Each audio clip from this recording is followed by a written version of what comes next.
Die offiziell Geschichte beschreibt die frühen Industriebauten der 18. Die frühen 19. Jahrhunderts als langsame, schrittweise Entwicklung. Klein Werkstätten wuchsen zu Fabriken. Production folgt nachfrich. Technik entstand, wenn sie gebraucht wird. Doch zwischen 1780 und 1830 entstehen gebaut, deren Kapazitäten weit über den dokumentierten Bedarf hinausgehen. Holland mit tausenden Quadratmetern Fläche, Masken Fundament in Serien in Ordnung, ausgelegt für Volumen, das erst Jahrzehnte später erreicht wird. Gleich Proportionen. Gleich Bauweise. Gleich Überdimensionierung. Dan dies Lücken in der zeitlichen Logik.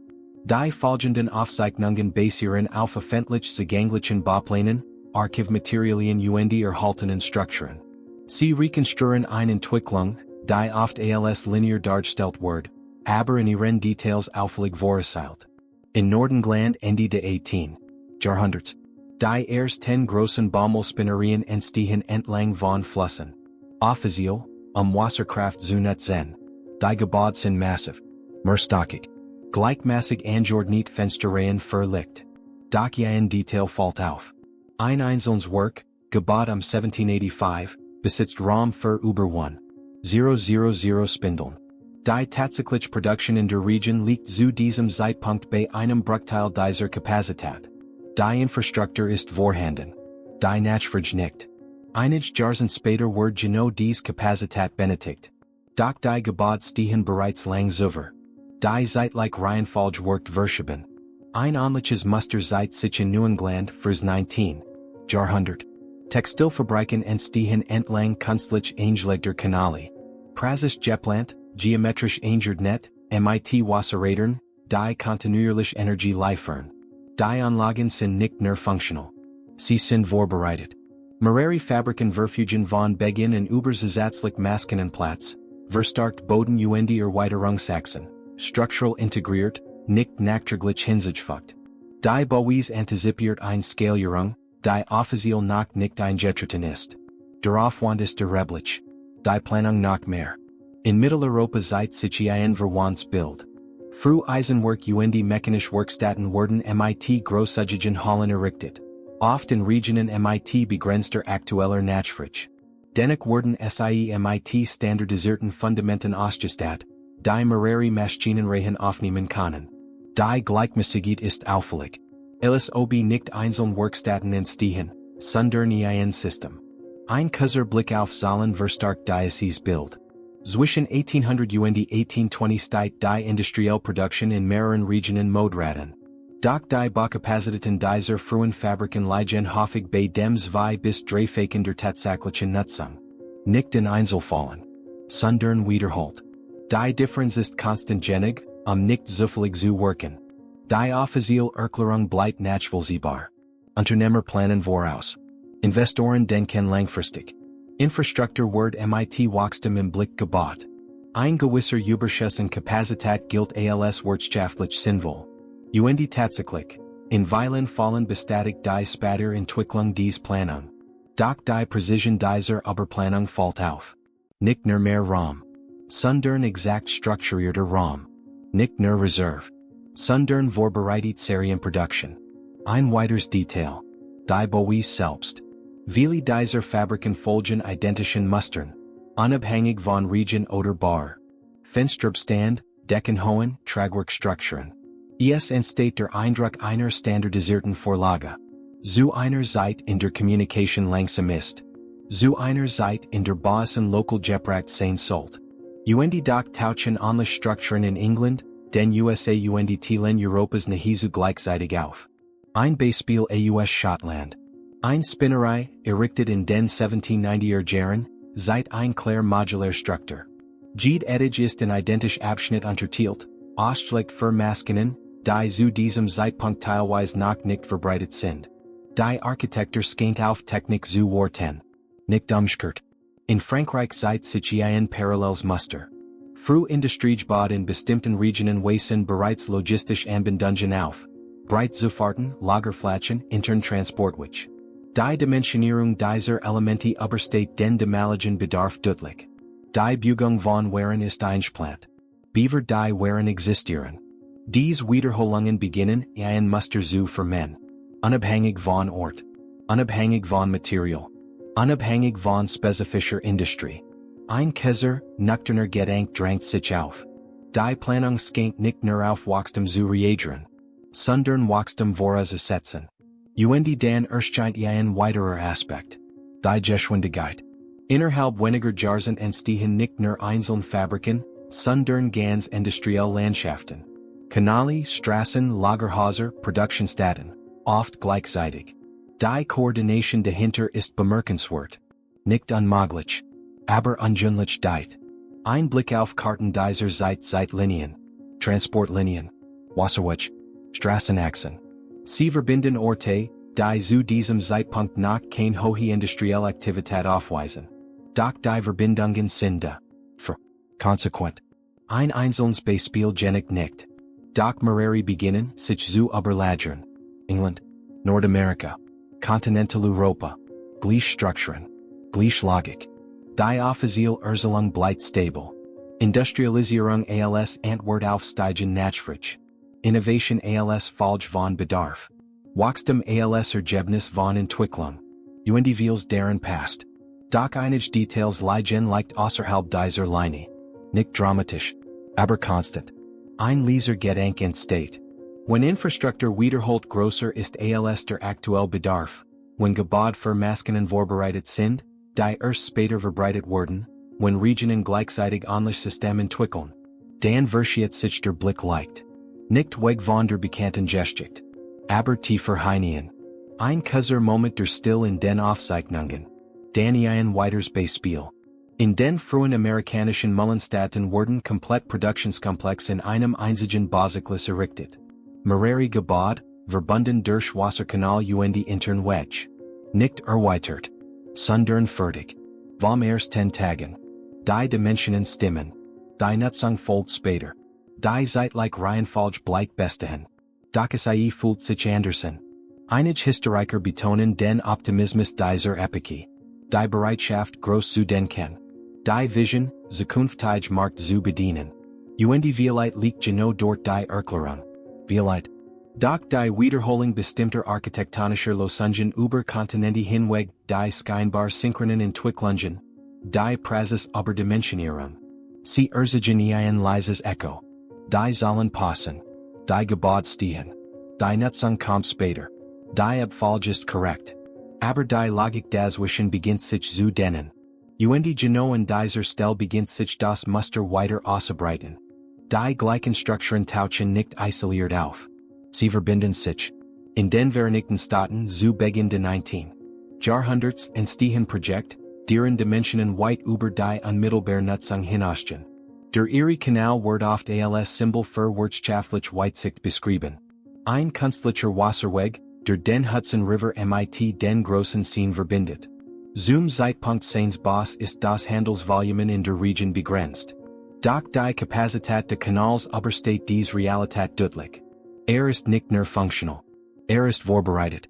Über 580 Kilometer lang. Schleusen, Aquädukt, künstlicher Weiterungen. Ein System, das nicht auf besten Nachfrage reagiert, sondern auf eine zukünftige Skala ausgelegt ist. Und diese Zukunft tritt tatsächlich ein. Aber erst später. Parallel dazu entwickelt sich in Großbritannien ein dies Netz aus Kanälen, Straßen und frühen Eisenbahnlinien. Besonders auffällig ist die Geschwindigkeit, mit der dieses System entstehen. Nicht als Lösverbindungen, sondern als integriert Infrastruktur. Die Stockton and Darlington Railway Opening gilt als eine der ersten öffentlichen Eisenbahnlinien. Ihr Tragfähigkeit, ihr Bauweise, ihr Streckenführung, all das deutet auf eine Nutzung hin, die erst Jahr später wohl ausgeschöpft wird. Die Glies sind da. Die Last kommt später. Ein wiederkehrendes Prinzip wird sichtbar. Infrastruktur vor Bedarf. In den USA entstehen zur gleichen Zeit Lagerhäuser entlang von Flüssen und Häfen, deren Volumen weit über die damalige Handelsmensch hinausgeht. Massive Backsteinstrukturen, mit verstärkten Boden und standardisierten Laderampen. Sie wirken nicht improvisiert, sondern systematisch. Ein kurzer Blick auf Boston. Fürs 19. Jahrhundert. Groß angelegt Speicheranlagen wurden errichtet, ausgelegt für kontinuierlichen Warenfluss.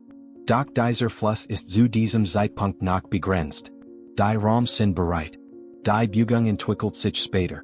Ähnliche Strukturen erscheinen in Liverpool. Und wieder in New York. Und erniet in kleineren Hafenstädten entlang der Ostküste. Die Wiederholung ist nicht identisch.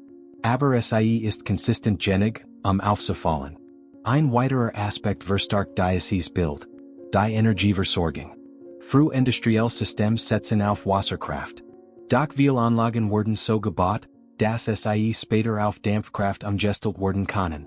Fundamente, Achsen, Raumhöhen, alles passt. Alles ob die Gebäude bereits wissen, was kommt. Ein Beispiel aus Pennsylvania. Früh Werkstätten verfügen über zentrale Achssysteme, die sprunglich durch Wasserräder angetrieben wurden.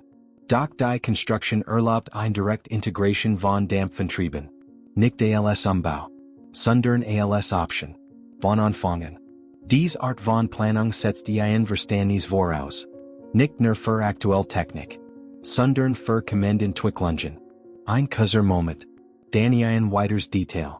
Die Verwaltung. In verschiedenen Regionen entstehen nahezu identische Verwaltungsstrukturen rund industrielle Projekt. Standardisiert Bauplan. Einheitlich Maß. Wiederkehrende Organisationsformen. In England. In den USA. In Teilen Europas. Die Dokumentation seit Ähnlichkeiten. Nicht exakt gleich. Aber bemerkenswert nah. Ein Leser Gedanke entsteht. Ob diese Ähnlichkeit auf direkten Austausch zurückgeht. Oder auf Parallelentwicklung. Die Geschwindigkeit bleibt ein Faktor. Zwischen 1800 und 1840 vervielfacht sich die industrielle Kapazität in mehreren Regionen. Doch viele der dafür notwendigen Strukturen existieren bereits vorher. Nicht vollständig genutzt. Aber bereit. Ein weiteres Beispiel. Frühstromnetz existieren noch nicht im modernen Sinn. Und doch wurden bestimmt industrielle Anlagen so konstruiert, dass sie zentrale Energieverteilung ermöglichen. Mechanische Energie wird überwällen und Riemen durch ganz Gebäude geführt. Die Effizienz dieser System ist hoch. Ihr Skalierbarkeit noch höher. Die Architektur folgt einer Logik. Nicht nur Production. Sondern Verteilung. Ein kurzer Blick auf Karten dieser Zeit erniet Linien. Nicht nur Transport. Sondern Verbindung. Kanale führen zu Fabriken. Fabriken zu Lagerhäusern. Lagerhäuser zu Häfen. Das System wird geschlossen. Auch wenn seine Nutzung noch nicht vollständig entwickelt ist. Ein weiterer Gedanke. Wenn Infrastruktur, Energie und Produktion gleichzeitig überdimensioniert erscheinen. Wenn sie miteinander verbunden sind. Wenn sie sich über Regionen hinweg wiederholen. Dann entsteht etwas Größeres als einzeln Projekt. Ein System. Doch dieses System wird nicht als solches beschrieben. Es erscheint in Fragmenten.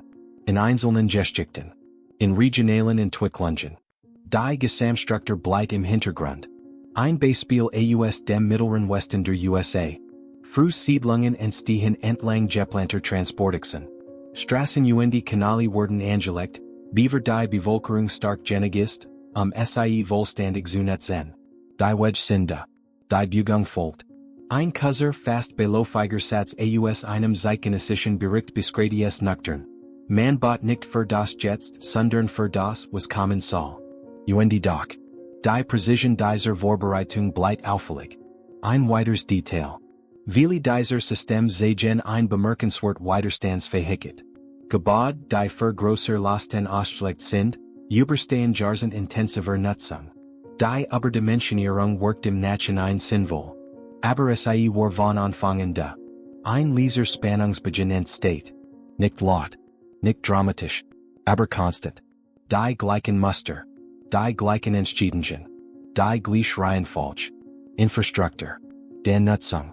Und immer wieder dies Frage, die sich nicht ganz auflöst. Ob dies Entwicklung ausschließlich aus wirtschaftlicher Weitsicht entstanden ist. Oder ob sie Teil eines größeren, zusammenhängenden Plans war. Die Belege bleiben konkret. Die Interpretation offen. Und waren sich dies Beispiel weiter verdikten, waren Kanäle, Eisenbahnen, Fabriken und Lagerhäuser ein immer klares Bild ergeben. Beginnt sich ein Begriff langsam in den Rand dieser Diskussion zu bewegen. Im 19. Jahrhundert tauchte ein Begriff in europäischen Karten und Berichten auf, der Hut kam noch im alltäglichen Sprachgebrauch existiert. Tartaria. Erscheint nicht als einzelnes Land, Sondern als Weitlaufige Bezeichnung für Großteil Eurasiens. Auf Karten eingezeichnet in Reisberichten erwähnt, in Enzyklopädien aufgeführt. Kein klar umrissener Staat. Eher ein Kategorie. In frühen Atlanten word Tartaria als riesiger Raum dargestellt, der Regionen umfasst, die Hut unterschiedlich benannt sind. Die Grenzen sind oft vague. Die Beschreibung ebenso. Doch ist der Begriff präsent. Wiederholt. Über Jahrzehnte hinweg. Mit der Zeit verschwindet langsam. Unauffällig. Wird ersetzt durch spezifischer Bezeichnungen, Nationalgrenzen, neue politische Karten. Die Flash bleibt. Der Name verschwindet. In modernen Diskussionen taucht Tartaria erneut auf. Nicht als geografische Realität. Sondern als Deutungsrahmen. Ein Versuch bestimmt Muster der Vergangenheit neu zu lesen. Dabei verbinden sich zwei Ebenen. Die dokumentierten Strukturen, Fabriken, Infrastruktur, überdimensioniert System. Die historischen Begriff, die Hut weniger verwendet wurden. Ein kurzer Moment. Dann beginnt die Interpretation. Erstes Modell. Die klassische Sicht. Industrialisierung als Ergebnis menschlicher Planung, Innovation wirtschaftlicher Dynamik. Großbauprojekt entstehen aus Optimismus, aus Wettbewerb, aus dem Wunsch, zukünftig Markt zu erschließen. Aber Dimensionierung ist kein Rätsel. Sondern Strategie. Ein Puffer für Wachstum. Ein Ausdruck von Vertrauen in kommende Nachfrage. In diesem Modell bleiben alle beobachten Strukturen erklärbar. Die Kanäle, die Eisenbahnen, die Fabriken. Sie sind Teil eines Systems, das sich selbst beschleunigt. Zweites Modell. Convergence.